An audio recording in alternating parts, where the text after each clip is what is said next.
Hello, welcome to part 4 of Verbs in Bemba translated to English. Ukupela, to give. Chilumba, or Imia. In this case, Imia is not very popular, means pride.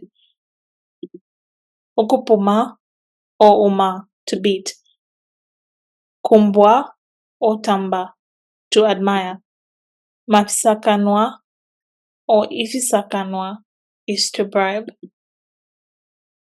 So pride meaning Chilumba. Zambians are proud of the women's national football team.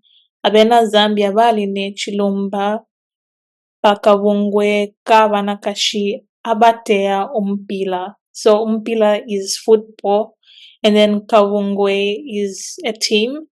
So abena Zambia baline Chilumba chakawungwe kabanakashi abatea umupila.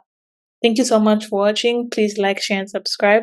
And if there's an easier way of saying the last sentence, please comment with that.